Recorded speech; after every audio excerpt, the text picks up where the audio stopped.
So that kind of leads us into something we talked about earlier in the podcast where you had brought up, say, a freshly married couple, they got a kid, and the kind of hierarchy within the family of keeping the husband and wife at the top, even though you got this kid, he's a baby, it needs all the attention in the world, Mm, but not putting that kid before, say, like your husband or your wife. right. How do you maintain Yeah. that balance? You know, first of all, I think as a couple, that's something that really needs to be talked about. And I think it's a great thing to talk about even when you're dating, because it's something we never think about it. We just take it for granted based on the model that we saw our parents have. And I think a lot of women in their endeavor to be excellent mothers put the child before their husband because that little baby is so helpless. And we are wired to nurture and to do everything we can for that baby. And our husband, we look at him, he's a grown adult. We think he can handle himself. And at that point, we also think, I mean, he's confident in who he is. He's confident in this marriage. He can take care of himself. He can put his sexual needs on the back shelf for 2 years while I take care of this baby. We just shift to a whole different place, and we take the wife role and put it on the back shelf too. And I didn't realize I was doing that, honestly, because I thought to be a good mother meant to put that baby in the center. And it wasn't until Steve and I actually took a parenting class, and the teacher of the class presented that and said, you're either going to be a child-centered family or you're going to be a marriage-centric family. And the marriage is at the center. And if the marriage fails, that little child has no structure. Their whole Good world point. falls apart. So if the most loving thing you can do for your children is to put your marriage first, obviously you're going to put God first because he's at the center of your marriage. But that marriage comes before your children. And then that goes into a whole different, um, It's a what's whole the new right way to mindset. say it? Whole mindset is the whole way you run your home. We got into the practice of how do we show our little 3-year-old that mommy and daddy come first. And so we switched our pattern. We had the pattern of, hey, daddy's home, and all the kids would run to the front door and they'd all clamor on dad, makes him feel amazing. They're so happy to see him. He picks them up, loves on them. And I'm at the back of the line. And we changed that to him coming home and saying, where's mom? Mom gets my first kiss. That's And I cool. get him first, and then the kids could come to him. And it was such a practical model of what we believed to be true, which was mom and dad come first. So I think if you have that mindset and you really are, you believe that that marriage is going to be the safest place for your children, it gives you the energy then to put focus into your marriage, and then together you're parenting together, and those little children feel so secure when that happens. We experienced that in particular with one of our daughters, and it just blew my mind. At the time we had 4 children, and our little, I think she was 3, our little 3-year-old, and this was crazy. Steve had his own business. He was working 15-hour days. I was home with the kids all day long. The only time we were ever together was at dinner, because Steve would come home for dinner and then he would go back to work. I'd put the kids down. Well, in one season, I would wake up and our daughter was laying on the floor, sleeping on the floor next to me. She didn't start the evening out that way. And this went on for about probably 2 weeks, and I couldn't figure out what was going on. Like, why all of a sudden is she laying on the floor? So I asked her one morning, I said, honey, why are you sleeping on my floor? And she said, Mama, I like it when ooh with ooh husband.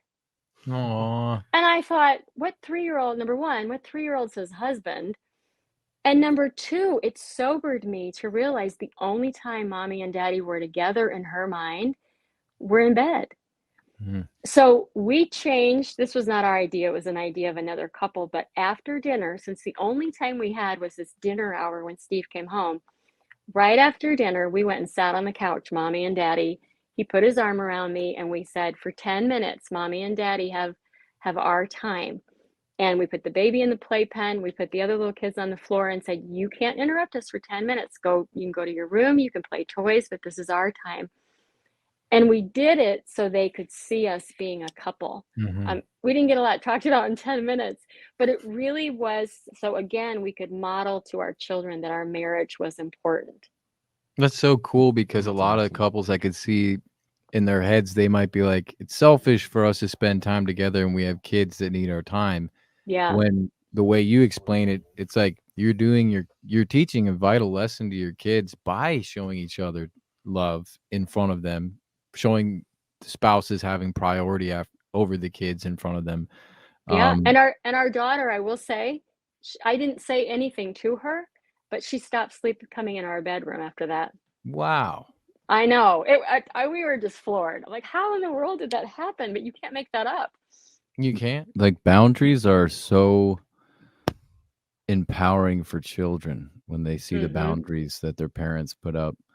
And I gives them that security you were saying on earlier, I believe. It's like they want to test certain things. And if they see mom and dad are like united front and they're spending that time together and there's certain things they know that they're going to be protected. They know Mm-hmm. that they're going to have that security. And then when they get older, they'll in turn see that as a good thing, as an Yes. empowering thing. Whereas I think a lot of kids or parents nowadays want to be their kid's best friend, you know? Uh-huh. They want to be like bosom buddies. And I'm like, well, you're not really, the parenting role isn't really a friend, you like your best friend, you're not on an even playing field. You're not peers. Right. Yeah. Yeah, that's good. So I have a question. Maybe you could speak to this. So I have my own concept. I think that biblically speaking, I think that man and woman are supposed to get together and then, maybe after a year or two or however the opportunity presents itself. And the opportunity isn't going to just be on a silver platter to say have kids, but that's the natural progression is you get together and the goal should be to have kids. And I believe that that completes the relationship in many ways. So my question is, can couples maintain the honeymoon phase, or is that just something built into it sort of by our Western culture is like a letdown, and then that vacuum doesn't get filled by, say, kids, and then couples kind of go, say, their separate ways.